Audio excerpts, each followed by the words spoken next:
नमस्कार साथियों, कैसे हो सब। रिट लेवल सेकंड साइंस का जो अपना कल मैंने आपको वीडियो डाल के बताया था, अवगत करवाया था कि अपन कल से अपना कंटिन्यू जो वीडियो आएगा रिट लेवल का, उसकी मैं आपको बात बताने जा रहा था कि अपना फर्स्ट जो यूनिट है वहां से अपन शुरू करेंगे, जिसको अपन बायोलॉजी की यूनिट बोलते हैं। और इस फर्स्ट यूनिट में बायोलॉजी के इस यूनिट के अंतर्गत काफी ही अच्छे से अच्छे टॉपिक दिए हुए हैं। और शुरुआत जो अपना टॉपिक है वो है सूक्ष्म जीव से। तो सूक्ष्म जीव से अब तक जो 2011 से कंटिन्यू 17 तक अपन बात कर रहे हैं, तो रिट की एग्जाम में सूक्ष्म जीव से एक क्वेश्चन 100% आया, वो मैं बता दूंगा कब क्या आया है। तो सबसे पहले अपन बात करेंगे, अपना टॉपिक है सूक्ष्म जीव। और सूक्ष्म जीव की जब बात करते हैं तो अपने सिलेबस में 3 सूक्ष्म जीव दिए हुए हैं मेनली, जीवाणु, विषाणु और कवक। एक जो सूक्ष्म जीव दिया हुआ वो है जीवाणु, दूसरा दिया हुआ वो है विषाणु, और तीसरा सूक्ष्म जीव जो दिया हुआ है वो है कवक। हालांकि रिट के सिलेबस में अब तक जो एग्जाम जितनी भी हुई हैं उनमें कवक में से बहुत बार क्वेश्चन आया हुआ है, विषाणु से तो अभी एक बार क्वेश्चन आया हुआ है एग्जाम में केवल, लेकिन कवक में 2-3 बार क्वेश्चन आ चुके हैं। हालांकि जीवाणु से भी क्वेश्चन आए हैं, लेकिन जब अपन टॉपिक को शुरू करते हैं तो सबसे पहले ये टॉपिक किसका है? बायोलॉजी विषय का है। किसका है? बायोलॉजी विषय का है। बायोलॉजी है इसका मतलब अपन बोले तो जीव विज्ञान का है। आप ये क्वेश्चन यहीं से पुट अप हो गया था 2015 के अंतर्गत। अगला डीपली में न जाकर के सरफेसली क्वेश्चन आ गया था, और क्वेश्चन क्या था कि जीव विज्ञान के जनक कौन हैं? जीव विज्ञान के जनक, ये क्वेश्चन आया था। और ऑप्शन क्या थे? नंबर 1 पे था लेमार्क, बी पे था एरिस्टोटल, सी में था डार्विन, और डी में था थियोफ्रेस्टस। ये 4 ऑप्शन थे। अधिकांश क्वेश्चन का आंसर था वो रॉन्ग ही हुआ, क्योंकि ये तो अपन को पता है कि ये ऑप्शन तो हो ही नहीं सकता। कुछ बात लेमार्क और डार्विन की आती है, लेकिन ट्रेविरेंस का योगदान था। अब यहाँ एरिस्टोटल वर्ड आ गया था। एरिस्टोटल है, इसको हिंदी में अपन बोलते हैं अरस्तु। तो ये अरस्तु ही क्या है? एरिस्टोटल है। तो इसका मतलब इसका राइट आंसर क्या होना था? यदि अरस्तु होता ऑप्शन में तो अधिकांश विद्यार्थियों का जो क्वेश्चन है विद्यार्थियों का वो सही हो जाता, लेकिन क्या था ऑप्शन में? एरिस्टोटल था। तो एरिस्टोटल होने का अधिकांश क्या हुआ? ये रॉन्ग हुआ। तो ये क्वेश्चन 2015 में आया हुआ था रिट के अंतर्गत। अब इसीलिए मैं आपको इस टॉपिक तक जाने से पहले आपको मैं बता रहा हूं कि सरफेसली बात पढ़ना जरूरी है। तो बायोलॉजी है, उसके जनक पूछे आपसे एग्जाम में आ जाए, जैसे आया हुआ क्वेश्चन से वही बता रहा हूं, तो थे अरस्तु या एरिस्टोटल। लेकिन बायोलॉजी की 2 प्रमुख शाखाएं हैं, जिसको एक को अपन बोलते हैं जूलॉजी और एक को अपन बोल देते हैं बॉटनी। यानी ये कौन सा विज्ञान है? जंतु विज्ञान है। ये जंतु विज्ञान है और ये वनस्पति विज्ञान है। जंतु विज्ञान के जनक की बात आती है तो अरस्तु ही होंगे, लेकिन वनस्पति विज्ञान की जब बात आएगी तो कौन होंगे? थियोफ्रेस्टस होंगे। तो ये बेसिक 2 बात बता रहा था मैं आपको कि जंतु विज्ञान के जनक यानी जूलॉजी के जनक कौन है? अरस्तु है, एरिस्टोटल है। और बायोलॉजी यानी जीव विज्ञान के जनक भी कौन है? एरिस्टोटल यानी अरस्तु है। और वनस्पति विज्ञान के जनक कौन होंगे? थियोफ्रेस्टस होंगे। तो ये बायोलॉजी का पोर्शन पढ़ रहे हैं तो बायोलॉजी की बेसिक बातें अपन को पढ़ना जरूरी है, क्योंकि नहीं बताते हैं अमूमन, ये सोचते हैं कि अपने सिलेबस में थोड़ी ये बातें दी हुई, लेकिन देखो क्वेश्चन आया हुआ है। नेक्स्ट अपन बात करते हैं, आप साथ साथ या तो स्क्रीनशॉट लेते जाएं या नोट्स बनाते जाएं, ज्यादा बेटर रहेगा इससे। अब अपन शुरू कर रहे हैं सूक्ष्म जीव की। तो सूक्ष्म जीव की जब बात आती है तो सूक्ष्म जीव कहते हैं किसे अपन, ये क्वेश्चन अपने माइंड में आता है। तो सूक्ष्म जीव क्या है, वे सजीव हैं। कौन से सजीव हैं, वे सजीव हैं जिन्हें सूक्ष्मदर्शी की सहायता से देख सकते हैं। किसकी सहायता से देख सकते हैं, सूक्ष्मदर्शी की सहायता से देख सकते हैं। वो क्या कहलाते हैं, सूक्ष्म जीव कहलाते हैं। क्या कहलाते हैं, सूक्ष्म जीव कहलाते हैं। अब सूक्ष्मदर्शी की सहायता से देख सकते, तो यहां एक क्वेश्चन और बन रहा है। सूक्ष्मदर्शी की खोज किन्होंने की थी, तो दो साइंटिस्ट थे, एक का नाम था नोल और उसका फ्रेंड था रस्का। नोल और रस्का, ये दो साइंटिस्ट थे जिन्होंने मिलकर के खोज की थी, किसकी, सूक्ष्मदर्शी की खोज की थी। अब सूक्ष्म जीवों के बारे में अपने जो सिलेबस में बात दी हुई है वो सबसे पहले अपन पढ़ रहे हैं जीवाणु की। विषाणु के बारे में कोई खास बात ध्यान में नहीं रखनी है, कुछ कुछ डिजीज होंगी, कुछ रोग होंगे, उनके बारे में बात ध्यान में रखनी है। तो सबसे पहले अपन बात करते हैं जीवाणु की, और जीवाणु को अपन बैक्टीरिया भी कहते हैं,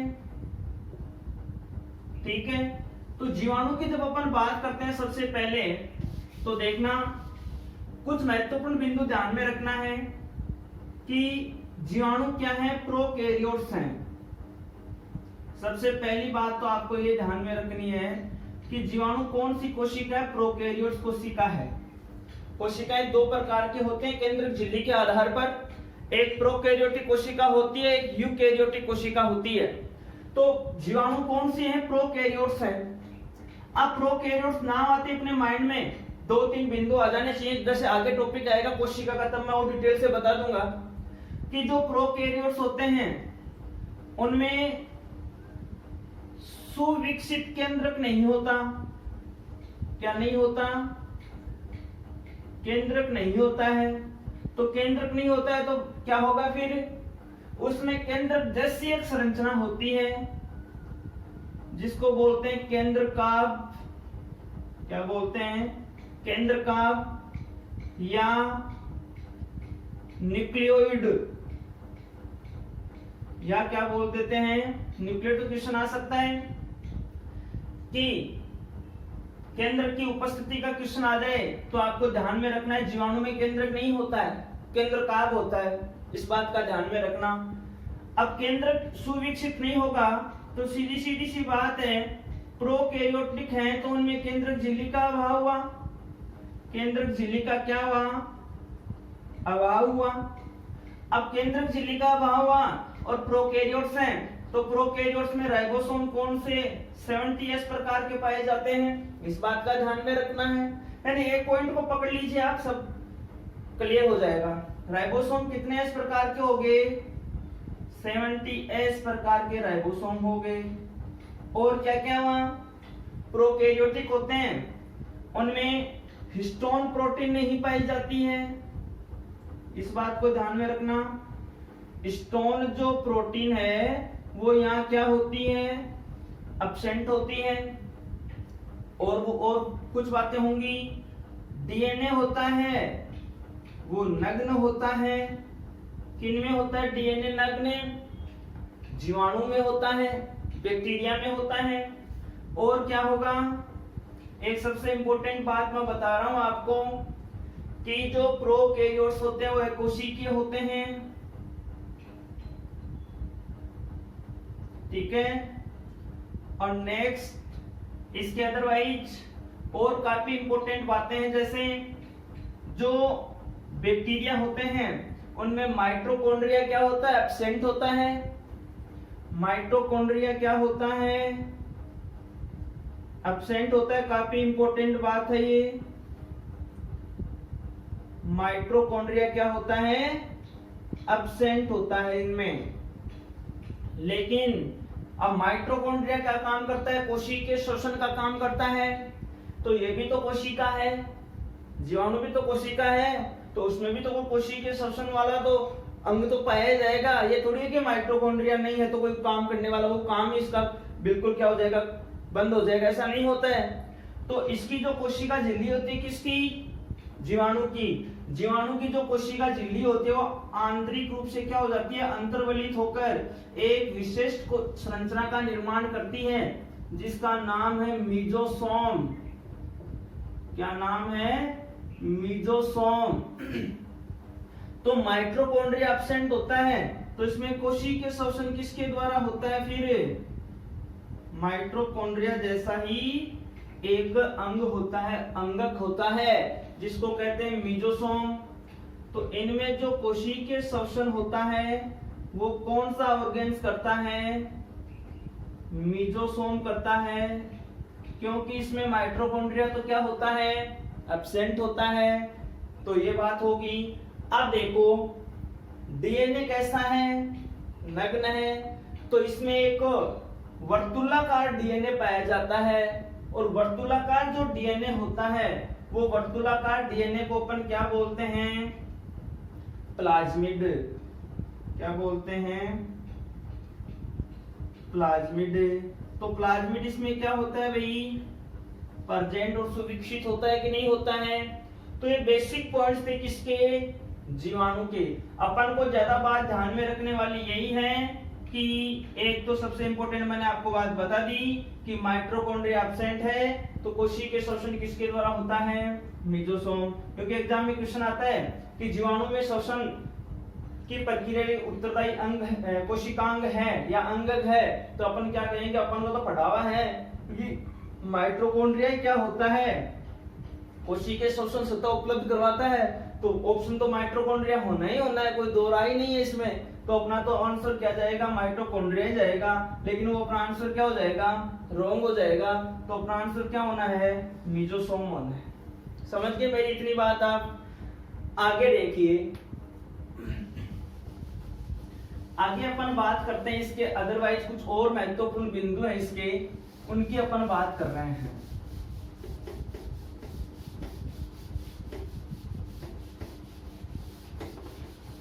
आगे अपन इसमें बात करते हैं जनन की, कि जीवाणु में जनन किन किन विधियों के द्वारा होता है। तो जीवाणु में अलैंगिक जनन,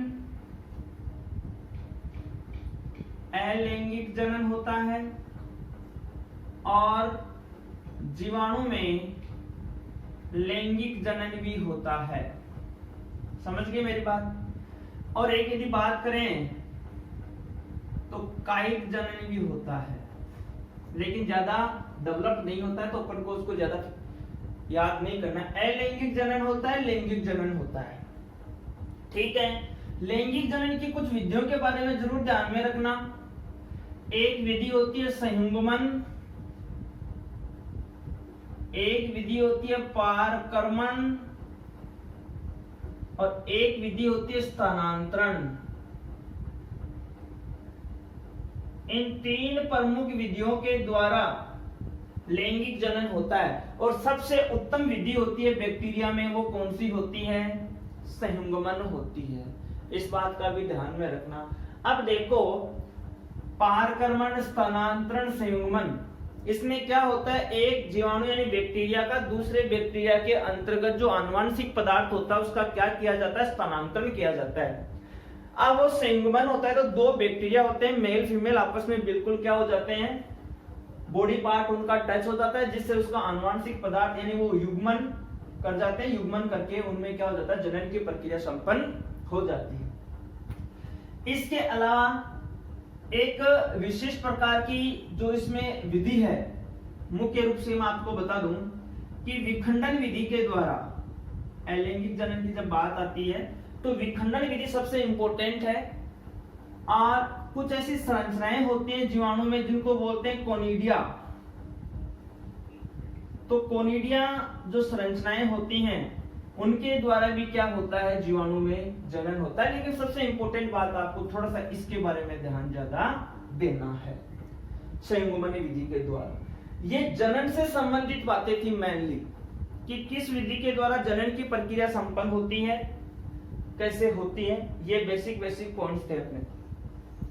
अब जीवाणु के बारे में और क्या क्या बातें आती हैं, जीवाणु के प्रकारों की जब अपन बात करते हैं तो प्रकार भी काफी इंपॉर्टेंट टॉपिक है। अब प्रकार मुख्य रूप से एक तो संरचनाओं के आधार पर डिवाइड किया हुआ है, तो वो तो कोई खास बात नहीं है, अपने सिलेबस के में भी नहीं है, अपन को ज्यादा उसके बारे में ध्यान भी नहीं देना है। एग्जाम्पल आ जाएंगे तब समझ जाओगे कि आप संरचना के आधार पे कैसे है। जैसे कोई कोमा जैसा उसको अपन विब्रियो बोल देते हैं, कोई छड़ी के जैसा छड़ाकार ऐसा है उसको अपन बेसिलस बोल देते हैं, तो वो एक अलग चीज है।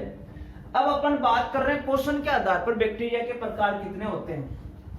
तो देखिए सेकंड अपनी बात आती है कि पोषण के आधार पे, तो पोषण के आधार पे बैक्टीरिया हैं, पोषण के आधार पर प्रकार हैं। सबसे पहला इसमें प्रकार हुआ स्वपोषी। कौन से बैक्टीरिया हैं? स्वपोषी हैं। अब स्वपोषी की जब बात आती है इसका मतलब ये अपना भोजन कैसे बनाते हैं, स्वयं बनाते हैं। अब स्वयं बनाते हैं भोजन से, पेड़ पौधे भी क्या है स्वयं भोजन बनाते हैं, और स्वयं भोजन बनाते हैं इसका मतलब या तो सूर्य के प्रकाश की आवश्यकता होगी, कुछ कार्बनिक पदार्थों की आवश्यकता होगी, कुछ अकार्बनिक पदार्थों की आवश्यकता होगी। तो उसी के आधार पर अपन बात करते हैं तो स्वपोषी होते हैं, उसको दो भागों में अपन डिवाइड कर देते हैं। एक आता है इसमें प्रकाश संश्लेषी, प्रकाश संश्लेषी बैक्टीरिया, और एक आता है इसमें रसायन संश्लेषी बैक्टीरिया। अब प्रकाश संश्लेषी की बात आती है, इसका मतलब ये कार्बनिक पदार्थों का क्या करते हैं पोषण के रूप में, तो इसको अपन बोलते हैं कार्बनिक बैक्टीरिया। ये कौन से कहलाएंगे? कार्बनिक बैक्टीरिया हो गए, और रसायन वाले कौन से कहलाएंगे? अकार्बनिक बैक्टीरिया हो गए। ठीक है, तो ये मेनली प्रकाश संश्लेषी और रसायन संश्लेषी की बात आती है। अब सीधी सी बात अकार्बनिक की आती है, तो अपने माइंड में दो तीन एग्जांपल तो ऐसे आते हैं जो दैनिक जीवन में जो अपने हैं, जैसे नाइट्रोसोमोनास है, नाइट्रोसोमोनास है, नाइट्रोसोबैक्टर है, थायोबैसिलस है। ये कौन से बैक्टीरिया हैं?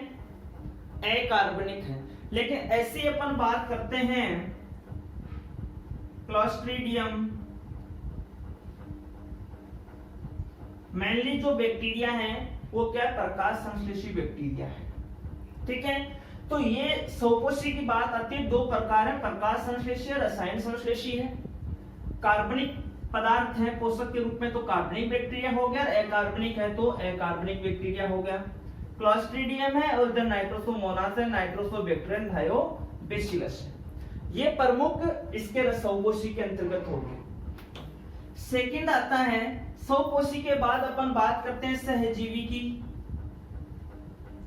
तो सहजीवी बैक्टीरिया कौन से, थोड़ा सा इंपॉर्टेंट है सबसे ज्यादा। सहजीवी बैक्टीरिया वो है जो विभिन्न ऐसे जैसे कोई पादप है, जैसे चाहे वो मेनली अपन देखते हैं चाहे वो लेग्यूमिनोसी की फैमिली हो, चाहे वो एक अपन बात करें कि जिम्नोस्पर्म की बात हो, चाहे वो एंजियोस्पर्म की बात हो, तो आवर्तबीजी अनावर्तबीजी पादपों में एक सहजीवन का संबंध रखते हैं। सहजीवन का मतलब मैं तेरे बिना नहीं रह सकता, तुम मेरे बिना नहीं रह सकता, तो दोनों का जीवन क्या है बिल्कुल साथ है। यदि एक नहीं है तो दूसरा नहीं है, दूसरा नहीं है तो पहले वाला नहीं है। जीना है दोनों को साथ जीना है, मरना है तो दोनों को साथ मरना है। तो ये बात सहजीवी संबंध की होगी। अब सहजीवी संबंध की बात होगी तो इसके अंतर्गत मतलब दोनों का जीवन क्या होगा, बिल्कुल सिम्बायोटिक साथ जीवन यापन होगा। जैसे मैं आपको बता दूं कि लेग्यूमिनोसी जो फैमिली है जिसका पुराना नाम क्या है, फेबेसी है, तो लेग्यूमिनोसी बोल दो या अपनी भाषा में बोले तो दाल कुल बोल दो। तो दाल कुल के जितने भी सदस्य हैं, जी आपा बोला चने हैं, मटर है, मूंग है, मोठ है, मसूर है, अरहर है, उड़द है, ये सभी क्या है लेग्यूमिनोसी कुल के हैं। तो इनमें क्या है कि सहजीवी जो बैक्टीरिया होता है वो नाइट्रोजनी स्थिरीकरण करता है।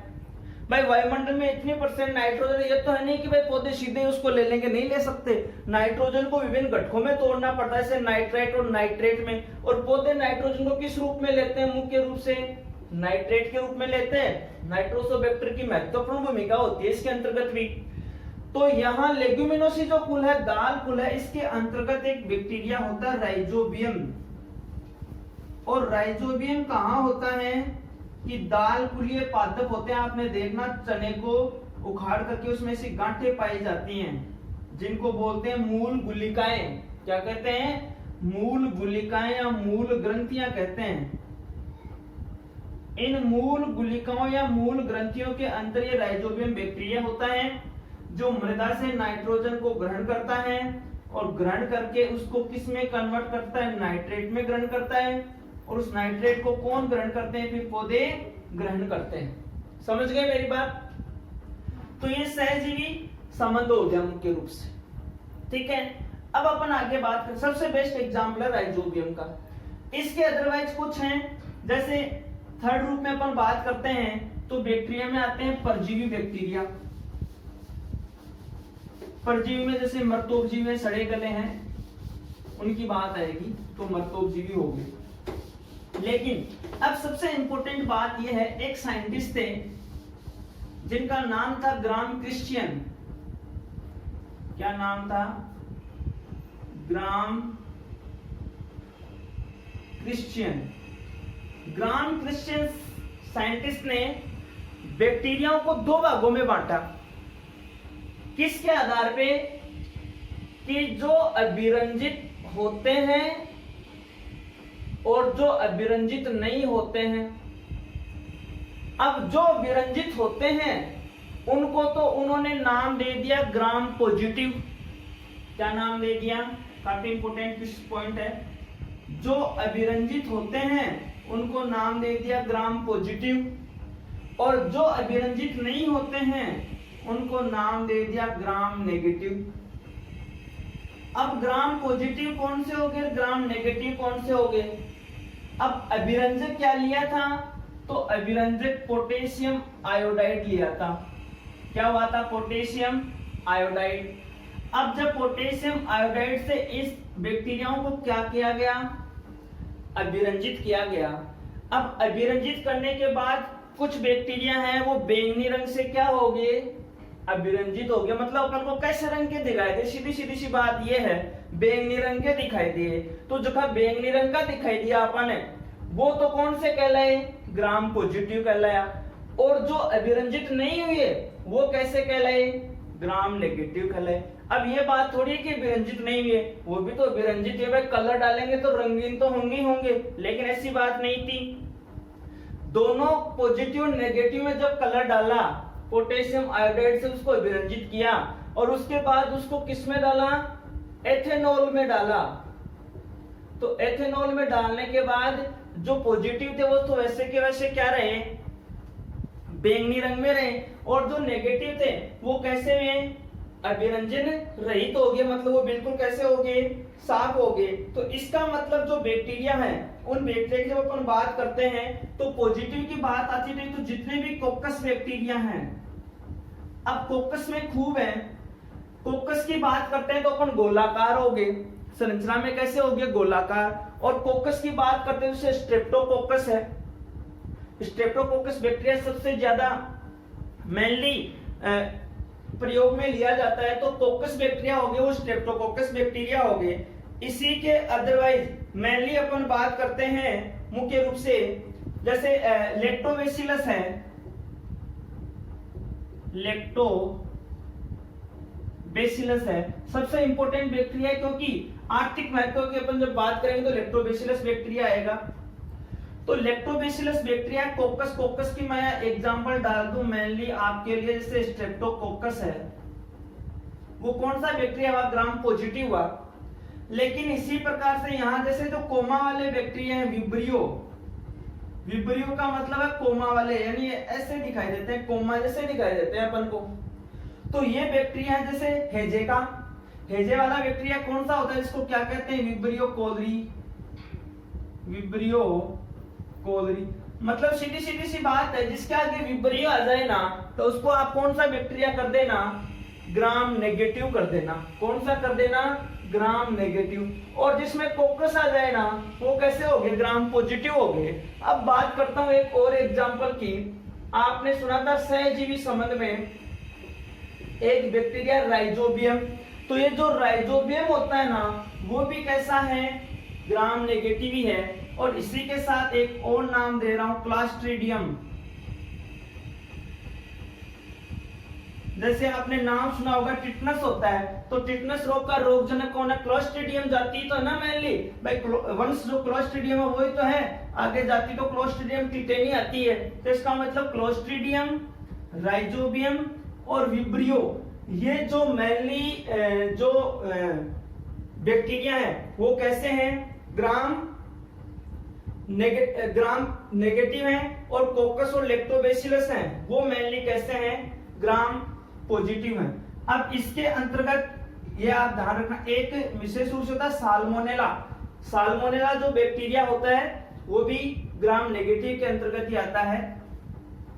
साल्मोनेला, साल्मोनेला में जैसे टाइफाइड का होता है ना साल्मोनेला टाइफी, तो ये बैक्टीरिया भी कैसा आता है, ग्राम नेगेटिव बैक्टीरिया आता है। मतलब अभिरंजित नहीं होता है, या अभिरंजित होते हैं तो वह ग्राम पॉजिटिव। तो इतनी सी अपनी बेसिक बातें थी ग्राम पॉजिटिव और ग्राम नेगेटिव के बेस पे। अब अपन अगले वीडियो में बात करेंगे कि इनका लाभ क्या है, हानियां क्या है। देखो बैक्टीरियाओं के लाभ खूब हैं और वहीं से क्वेश्चन एग्जाम में बने हैं। जैसे एक एग्जाम में क्वेश्चन बना था 2015 की रिट की एग्जाम में आया था कि निम्न में से लाभ मनुष्य के लिए लाभदायक बैक्टीरिया कौन सा है, ये क्वेश्चन था। क्वेश्चन क्या था कि मनुष्य के लिए लाभदायक बैक्टीरिया कौन सा है, मनुष्य के लिए लाभदायक बैक्टीरिया। अब इसमें ऑप्शन क्या थे, नंबर 1 पे था स्ट्रेप्टोकोकस, स्ट्रेप्टोकोकस, और नंबर 2 पे क्या था,